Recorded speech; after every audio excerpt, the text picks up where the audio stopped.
por essa manhã. Antes da gente entrar na palavra, eu queria orar com os irmãos, para que o Senhor possa nos dar bom termo na palavra que vamos compartilhar com os santos. Creio que a maior carência, a maior necessidade que nós enfrentamos nos nossos dias é sobre o que nós vamos falar hoje. Então eu queria que os irmãos pudessem, junto comigo, baixar suas cabeças e vamos orar. Senhor Jesus, essa manhã nos colocamos na sua presença, apresentamos a Ti essa palavra, a palavra do Senhor. Que o Senhor possa ministrar essa palavra. Que o Senhor nessa manhã seja para nós o nosso professor, seja o nosso mestre. Que o Senhor possa nos ensinar o que precisamos aprender nessa manhã. Que o Senhor possa encorajar-nos a praticar o que vamos aprender. Senhor, nós somos carentes de Ti, por isso seja conosco nessa manhã. Abençoa essa palavra, que o Senhor possa legitimá-la, confirmando essa palavra na vida de cada irmão que está aqui nessa manhã. Ó Senhor Jesus, eu só apresento a minha vida ao Senhor, que o Teu sangue me cubra nessa manhã, que o Senhor possa repreender o Teu adversário. Senhor, nos dá bom termo nessa manhã. Ó, que o Senhor possa fortalecer-nos em Ti, ó, e na força do Seu poder. Ó Senhor Jesus, que o Senhor possa crescer mais em cada um de nós, levando-nos a exercer o ministério da nova aliança. Senhor, não o ministério da letra, ó, mas queremos exercer o ministério do Espírito, ó, o ministério da vida. Por isso seja conosco. Abra, Senhor, o coração de cada um de nós. Abra também os nossos ouvidos. É o que nós te pedimos nessa manhã, em nome de Jesus. Aleluia. Louvado seja o Senhor. Amém, Elcio. Tem cadeira para você aqui, ó.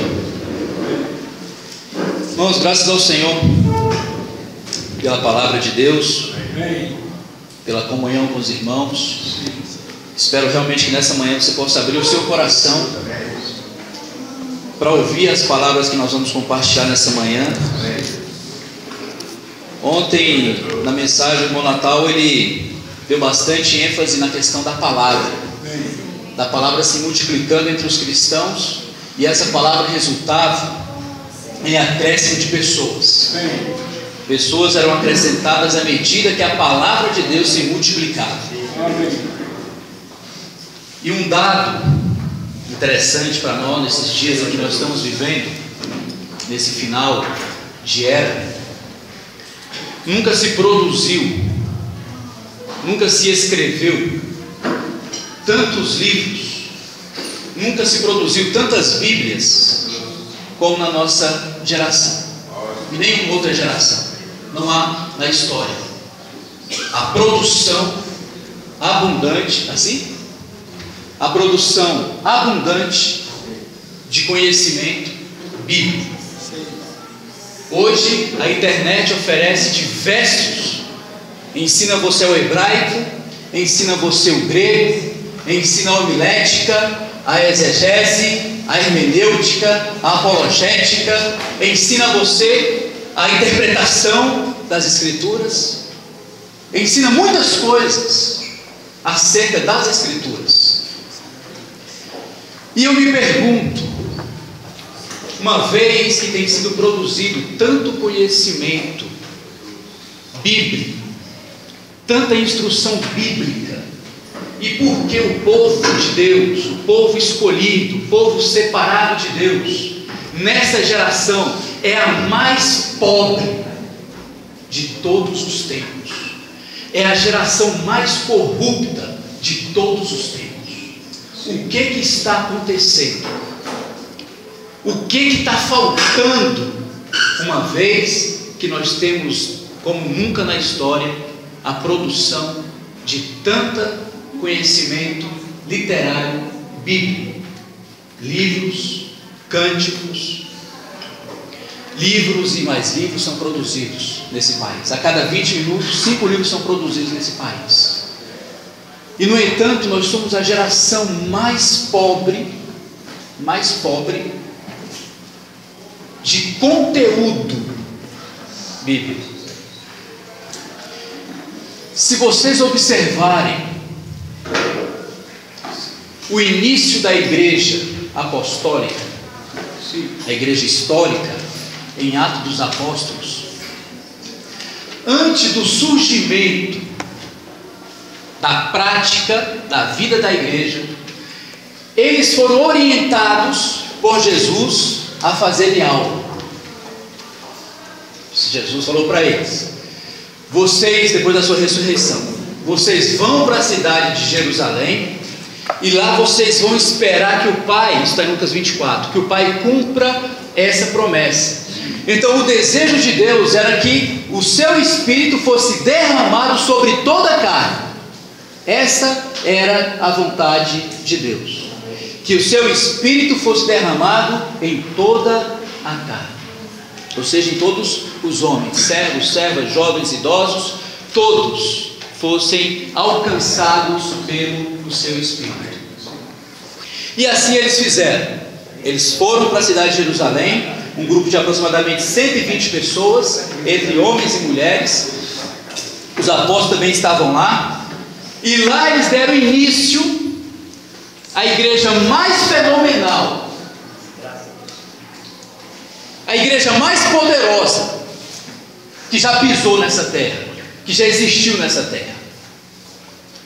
Eles começaram de uma forma tremenda.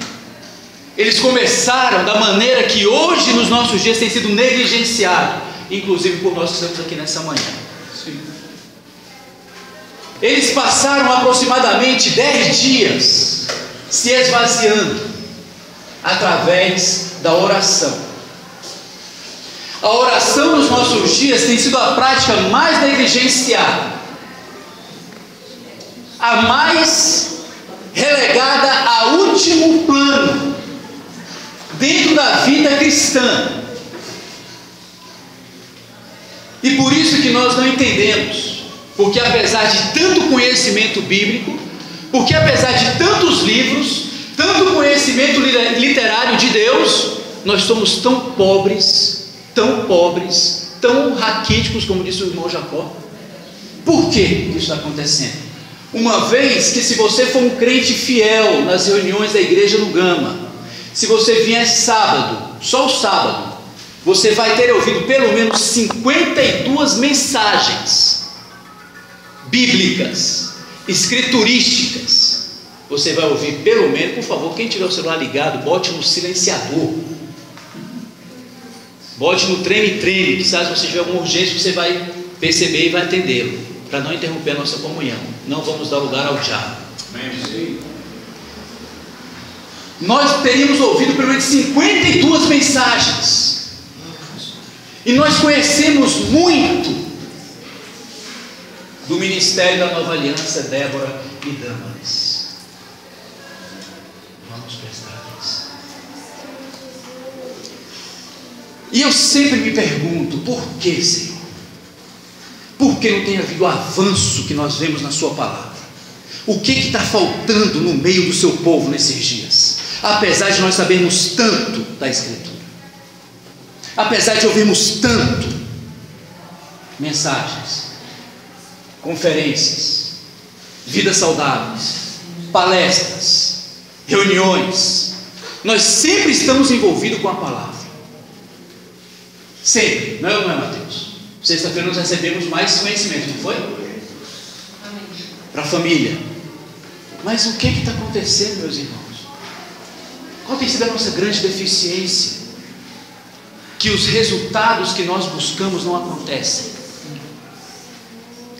Nessa manhã eu vou falar para os irmãos a importância da oração. Amém. E vou falar também dos obstáculos para a oração.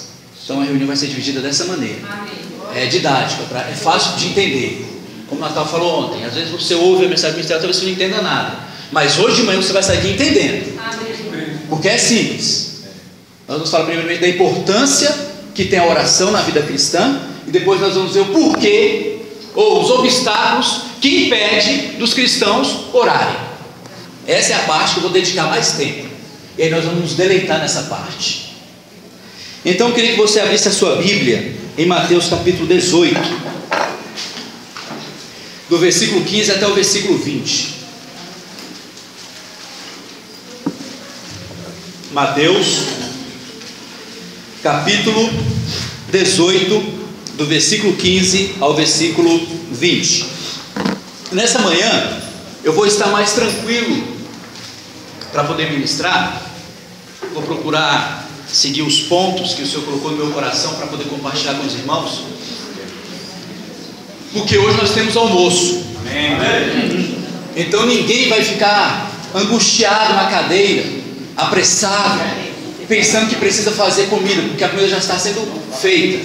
Então vamos ficar tranquilos, vamos prestar atenção, vamos valorizar esse momento que o Senhor está dando para nós. Ele quer nos ensinar algo de extrema importância. Todos acharam Mateus 18?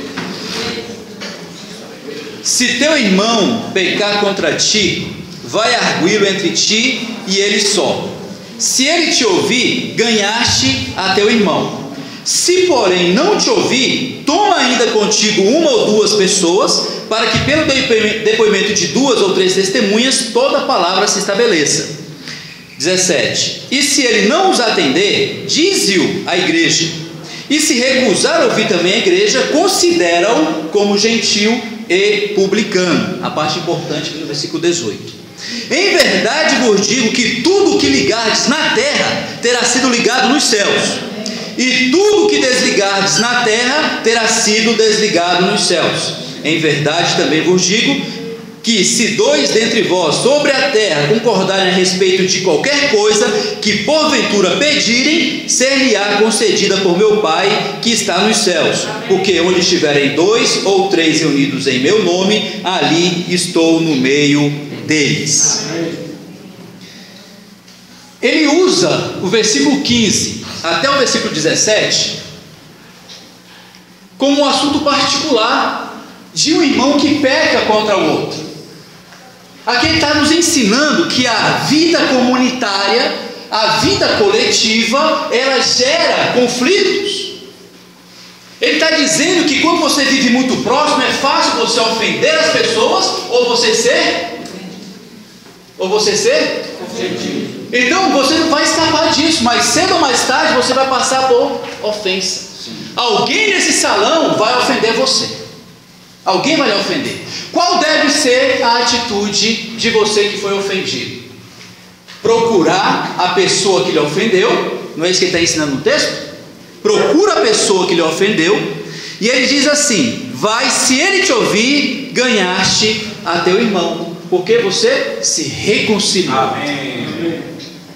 Você derrubou a barreira que existia entre você. Sim. Mas hoje, se alguém nos ofende, qual é a nossa atitude? Vou parar, vou largar, estou indo embora, porque me ofenderam. Mas o ensino bíblico é: alguém te ofendeu, vai nele e procura resolver o problema. Aleluia. Glória a Deus. Amém. A vida cristã, se fosse vivida de acordo com o que o ensino bíblico nos dá, nós hoje não teríamos tantos grupos de todas as formas e maneiras e jeitos e trejeitos e gostos, preferências, cada absurdo que está existindo hoje, simplesmente porque nós temos deixado de praticar o que o ensino bíblico nos dá. E ele fala: se ele não te ouvir, toma ainda contigo uma ou duas pessoas, para que pelo depoimento de 2 ou 3 testemunhas toda a palavra se estabeleça. Veja que ele fala 2 ou 3 pessoas. Um outro hábito que nós temos é fazer a fofoca. Sim. Quem já ouviu falar em fofoca? Todos nós já ouvimos falar em fofoca, né? Sim. Às vezes acontece alguma coisa, em vez de você chegar na pessoa para resolver a questão com a pessoa, você chama 2 pessoas não para te ajudar, mas para poder fofocar. Oh, Senhor Jesus. Isso é um dano para a vida da igreja, porque ela prejudica a comunhão coletiva, e nós temos que preservar isso ao máximo. A Bíblia fala que nós temos que preservar o vínculo da unidade no Espírito. Sim. Chama as 2 testemunhas e vai na pessoa para poder buscar resolver a questão. Se essa pessoa não te ouve, ela não deu ouvido nem a você, nem a essas 3 testemunhas que você levou com ele, o que é que você vai fazer? Vai chegar aqui no domingo de manhã, que tem mais gente, vai levantar: irmãos, eu tenho algo para dizer para vocês. Eu procurei o irmão Antônio Carlos, tentei conversar com ele, levei o Natal e o Ricardo comigo, ele não nos ouviu. O Antônio Carlos, ele fez isso, isso e isso comigo. Será que é assim que nós devemos proceder? Não. Sim ou não? Não. Então diga não. Não é assim, porque o nosso desejo é preservar a vida daquela pessoa. Sim. E não expor a vida daquela pessoa. Aí o que então a Bíblia está dizendo para dizer à igreja? Veja que o problema estava entre ele e o Antônio Carlos. Eu fui lá no Antônio Carlos, tentei, lutei com ele, traçamos os bigodes, não conseguimos. Falei, então vou pegar o Luiz, o Natal, vou lá conversar com ele. Ele também, o coração endureceu, não se submeteu de jeito nenhum e não quer saber, fechou a porta na nossa cara e nos mandou embora. Aí o que eu tenho que fazer agora? Chegar e fazer isso que eu acabei de falar para os irmãos? Não, eu tenho que chegar nos irmãos responsáveis, nos presbíteros da igreja, nos pastores da igreja e comunicar para eles: olha, nós fomos na casa de fulano de tal, levei 2 testemunhas, esse fulano de tal, ele não nos atendeu, ele não quer resolver o problema, ele está com o coração endurecido, o coração está empedernido, ele não deixa que nada entre naquele coração. Então, a partir desse momento, olha o que acontece, o poder que a igreja tem. Aqui é que nós vamos ver agora. Esses primeiros versículos aqui foi somente um princípio particular. Agora ele vai dizer o que ele realmente quer transmitir. Ele está dizendo que a igreja, através dos irmãos responsáveis, como aconteceu aquele caso lá em Corinto, capítulo 5, daquele irmão que pecou, lá ele praticou imoralidade, incesto com a sua madrasta. Paulo, não foi qualquer irmão não. Paulo, através do Espírito, disse: eu entrego juntamente com vocês tal pessoa para Satanás. Paulo está dizendo: esta pessoa está quebrada da comunhão. Eu estou entregando o corpo dessa pessoa para que Satanás possa fazer o que ele bem quiser. Então veja a autoridade que os presbíteros na igreja exercem, a influência espiritual que eles exercem entre os santos.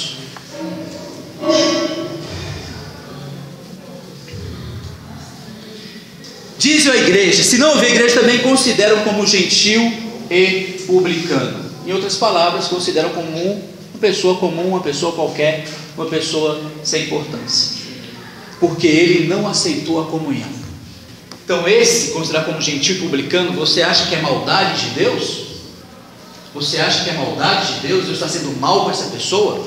Pelo contrário, ele está disciplinando essa pessoa. Uma pessoa só vai reconhecer que ela errou, que ela pecou, que ela transgrediu no momento que ela sentiu o desprezo do Espírito Santo através dos irmãos. E nós muitas vezes fazemos o contrário. Nós não percebemos a disciplina do Espírito Santo e agimos com a pessoa se ela estivesse na comunhão normalmente e não está na comunhão normalmente. Então nós temos que ter muito cuidado para não quebrar a disciplina do Espírito Santo na vida das pessoas e dar a impressão que o comportamento e o viver dessa pessoa está correto. É por isso que muito crente hoje vive no pecado, vou falar um pouco disso aqui agora há pouco, sem ter nenhum problema na sua consciência, porque os irmãos o abraçam, os irmãos o beijam, os irmãos o levam no colo, como se nada tivesse acontecido. Vamos aprender com a Bíblia, porque aquele irmão que Paulo entregou para Satanás, sabe o que aconteceu com ele? Ele se arrependeu. Amém. Ele confessou o pecado dele. O objetivo foi alcançado, tanto que até o apóstolo Paulo depois disso também se arrependeu da forma como o apóstolo Paulo tinha agido. Ele falou: deixa eu me arrependo, mas também não me arrependo. Eu me arrependo porque eu fui muito duro, mas por outro lado não me arrependo porque ele se arrependeu. Entenderam? Agora ele está dizendo, agora aqui entra o papel da igreja. Ele está dizendo no versículo 18: em verdade vos digo que tudo o que ligares na terra terá sido ligado nos céus, e tudo o que desligares na terra terá sido desligado nos céus. Veja que o ponto característico desse versículo, que para que Deus ligue no céu, deve ser ligado aonde? Olha, irmãos, que coisa tremenda. Para ser ligado no céu, tem que ser ligado primeiramente aonde? Na terra. Para ser desligado no céu, tem que ser desligado aonde? Na terra. Em outra versão fala ser amarrado ou ser solto. Amém, Senhor Jesus. Oh, Senhor Jesus. Há muita coisa que nós precisamos ligar na igreja no Gama, para que seja ligado no céu. O que nós, uma reunião de oração de quarta-feira, e é por isso que eu estou falando essa mensagem nessa manhã, o poder coletivo da igreja quando esta está em oração. Quando esta se propõe a fazer com que a vontade de Deus, com que o desejo de Deus se cumpra, a igreja precisa querer. No dia em que Deus criou o homem e colocou no homem a vontade, a capacidade de decidir, a capacidade de escolher, Deus Todo-Poderoso, Ele agora está limitado, porque para Ele realizar algo na terra, Ele precisa que a vontade do homem seja uma com a sua vontade. Vocês entenderam? Deus hoje, para realizar qualquer coisa nesta terra, Ele precisa que o homem criado por Ele, o homem escolhido por Ele, o homem regenerado por Ele, também queira a mesma coisa. O que você liga na terra, será ligado no céu.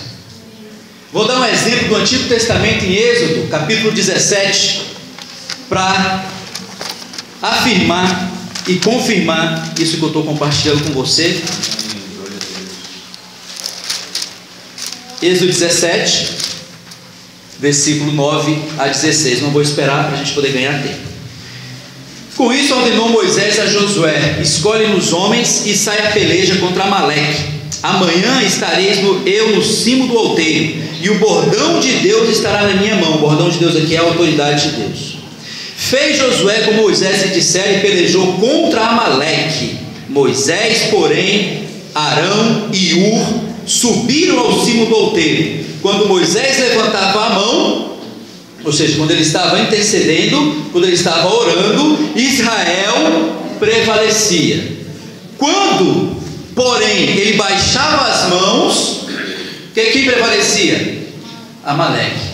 Então, o momento que você baixa a sua guarda, o momento que você baixa a sua autoridade da oração, quem prevalece? Satanás prevalece. Quando ele levantava a mão novamente, quem prevalecia? Israel.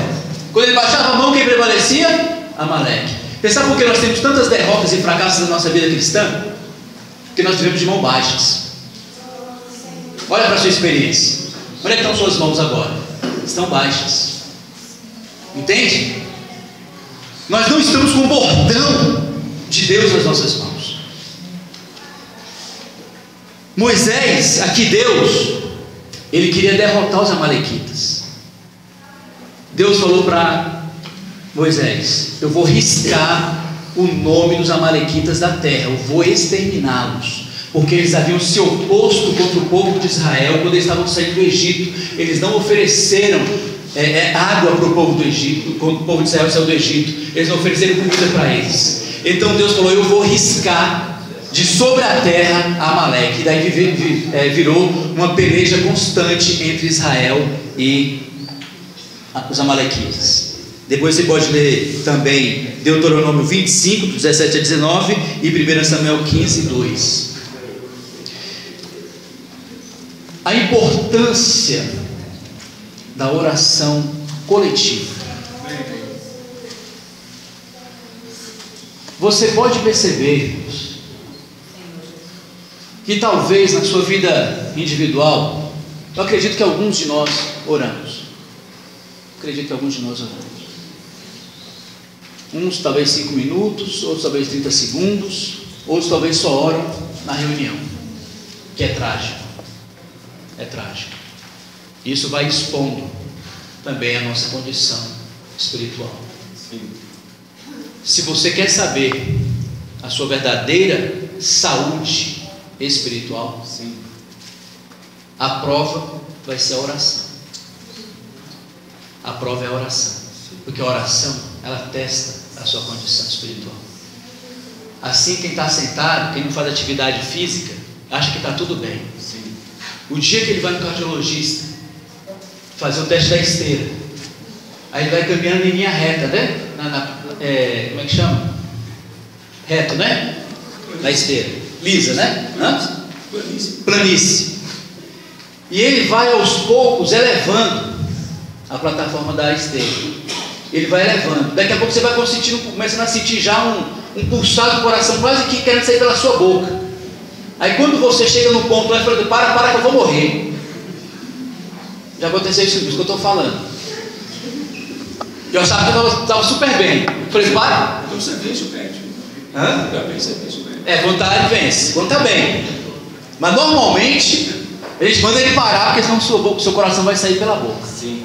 Então o exercício físico vai provar que você não está nada bem, não é, Josemir? Josemir começou a fazer atividade física, ele estava com 70, 94 quilos. 94 quilos, estava mal. Aí foi no médico, mas mandou fazer exercício físico, ele sentiu tanto que é benéfico para ele quando você começa a praticar aquilo que se é orientado a fazer. Você ganhou, perdeu quantos quilos? Eu fui 84. Olha aí, 10 quilos perdido. Em quanto tempo? Acho que uns 3 meses. 3 meses. Está aí, irmão, segredo. Exercício físico, baixar suas taxas de colesterol, glicerídeo, tá? Aumenta a autoestima. Olha, o sorrisão da sua vida. Né? Nem precisa dizer que ela faz atividade física, né? Então a oração, ela vai testar, ela vai ser essa esteira espiritual na sua vida. Veja como é que está a sua vida de oração hoje. Veja o porquê que as suas mãos estão sempre abaixadas. Veja quem é que tem prevalecido ao longo desses anos na sua vida. E nós não podemos caminhar na terra, irmãos, as coisas acontecerem na nossa vida, sem você fazer uma pausa e perguntar: Senhor, por quê? Qual a razão? Por que eu não estou conseguindo alcançar os propósitos que eu tenho colocado diante de Deus? Porque Deus tem um desejo, irmão. Ele quer realizar algo. Só que para Ele realizar algo, Ele precisa de mim e de você. Ele precisa da igreja de Deus. A igreja de Deus tem que se levantar. A igreja de Deus tem que levantar as mãos. Nós estamos aí com esse projeto, o 3:5:15. Eu ia ler os versículos, mas não vai dar tempo de ler. Deus, Ele deseja manter cada um dos seus filhos, como diz lá em João 13: não perdi nenhum dos que o Senhor me deu. Nenhum eu perdi, exceto o filho da perdição. Então mesmo o filho de Deus, no todo o seu cuidado, em todo o seu amor, o filho da perdição se perdeu, porque ele era filho da perdição. Ele não era filho da salvação, ele era filho da perdição. Mas ele cuidou dele também. Ele foi bem cuidado pelo Senhor. Ele até entregou a bolsa de dinheiro para ele. Ele confiou nele, o filho da perdição. Deus fez isso. Bota a bolsa de dinheiro na mão dele, ainda sabendo que ele era ladrão, porque o coração dele não foi transformado.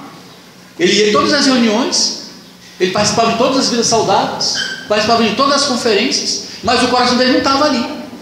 Não estava ali. A intenção dele, a motivação dele era outra.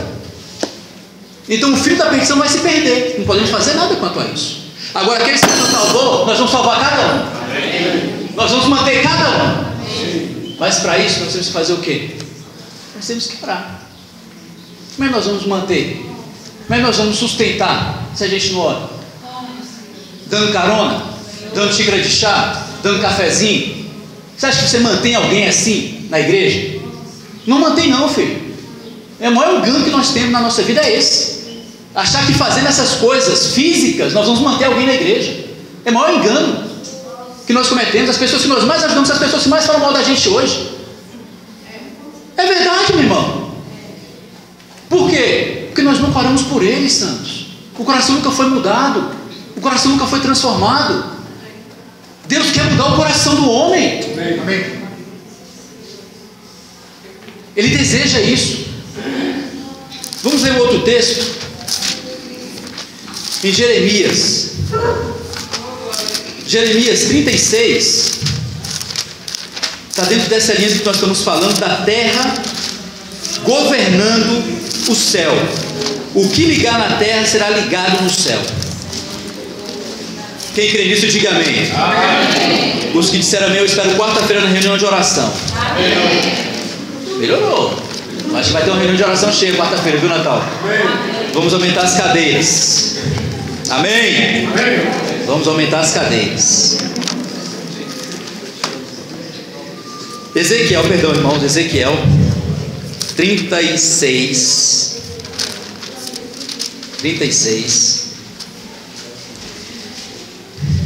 versículo 37 ao 38.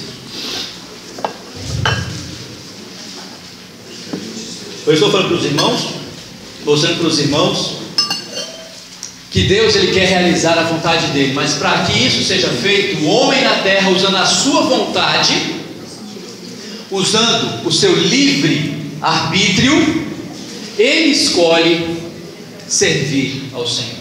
É nisso, Cida, que está a glória de Deus. Porque para Deus seria muito fácil, só com o mentinho dele, obrigar você a servir. Seria fácil, até não está do jeito que estaria hoje. Mas o homem, usando a sua vontade livre, ele precisa escolher a Deus. É nisso que está a glória de Deus. Então sempre que nós usamos a nossa vontade de deixar de participar daquele evento lá em Brasília, né, Josevi? Aquele lá dos gaitistas, melhor de Brasília, lá do Brasil, né? De Brasília. Quando você usa a sua vontade para escolher servir ao Senhor, Ele é glorificado. Amém. Use a sua vontade livre para servir ao Senhor. Ligue na terra. Use a sua vontade para servir ao Senhor. Eu não creio muito em ameaças. Eu não creio muito em ameaças.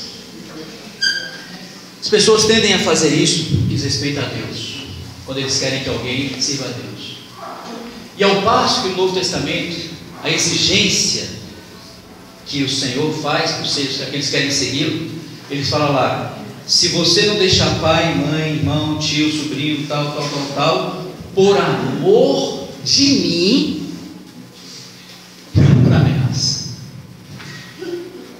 Não é por ameaça, é por amor a Ele. Amém. Então, procure apresentar Jesus Cristo, o Filho de Deus, na sua experiência, e você vai ter pessoas que amam a Deus também. Amém. Porque eu creio que nós amamos a Deus. Amém. Ameaças, mas você consegue coagir as pessoas, e até um certo tempo você vai conseguir mantê-las sob essa ameaça, mas um dia a ameaça vai esfriar e eles vão embora junto com a ameaça. Então a melhor coisa é levar o Vinícius a amar o Senhor. Os pais levaram seus filhos a amar o Senhor. Vive uma vida genuína cristã. Amém. E seus filhos vão amar o Senhor. Amém. E eles vão perseverar no caminho do Senhor. Eles vão andar no caminho do Senhor sem tanto esforço, sem vara, sem chibata, sem ameaças. Vamos aprender a amar o Senhor. Amém. Vamos servir limpando as cadeiras, mas vamos fazer porque nós amamos o Senhor.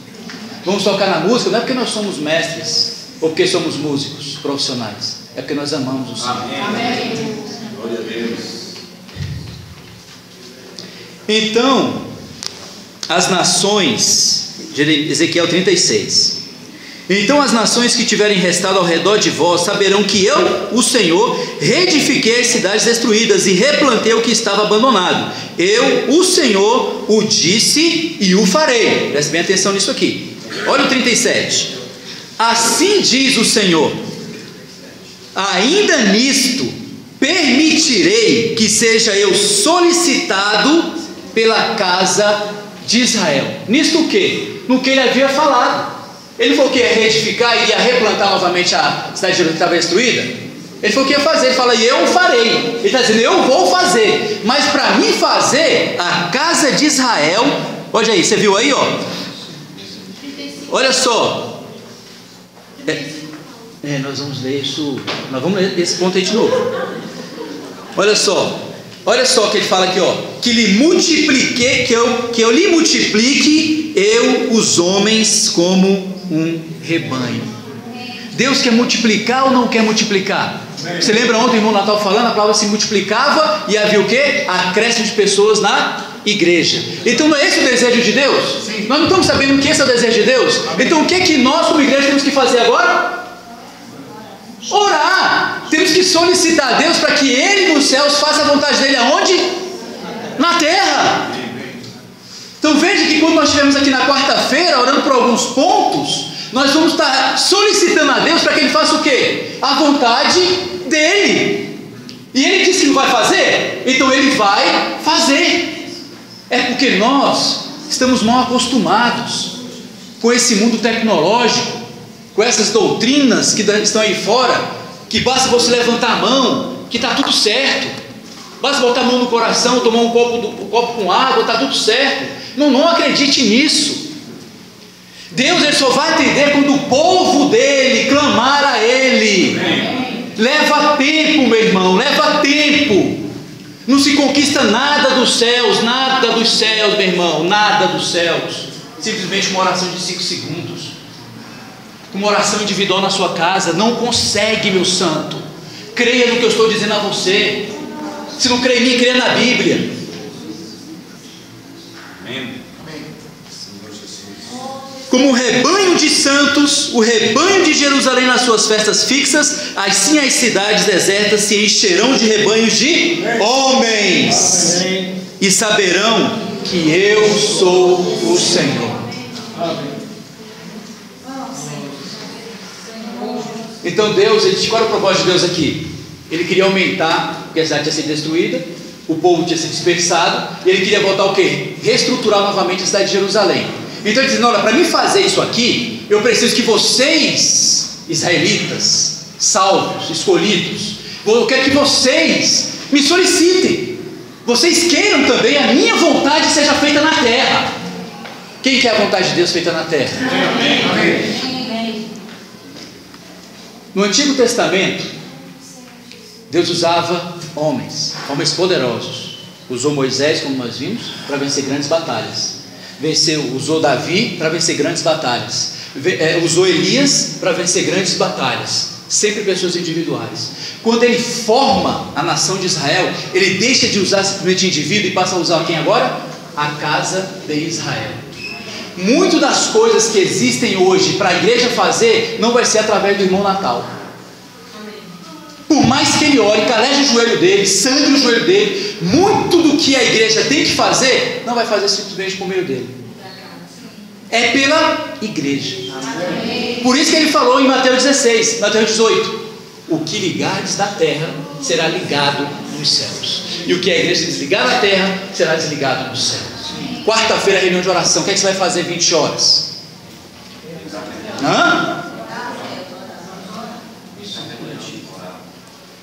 Porque tem os dois aspectos: tem a oração individual e tem a oração coletiva. A oração coletiva é que mexe, é que vai fazer com que a mão toda poderosa de Deus abra a torneira dos céus e derrame as suas bênçãos sem medida para nós. Quem quer ser o ministro da nova aliança? Amém. Então vem quarta-feira, irmão, para exercer esse ministério conosco. Não vamos negligenciar essa prática que faz parte do ministério da nova aliança. Amém. Essa palavra não anula de ontem, ela reforça de ontem. Sim. Porque em Efésios capítulo 6 fala que você tem que tomar a espada do Espírito, que é a palavra de Deus, com toda oração e súplicas. Porque normalmente na nossa oração o que nós fazemos sempre são petições, e não está errado fazer petições, mas por que diz respeito para a vontade de Deus ser feita, é insuficiente, porque a petição atende simplesmente o Antônio Carlos, e a vontade de Deus é ampliada para todos nós. Imagina se todos nós aqui concordarmos.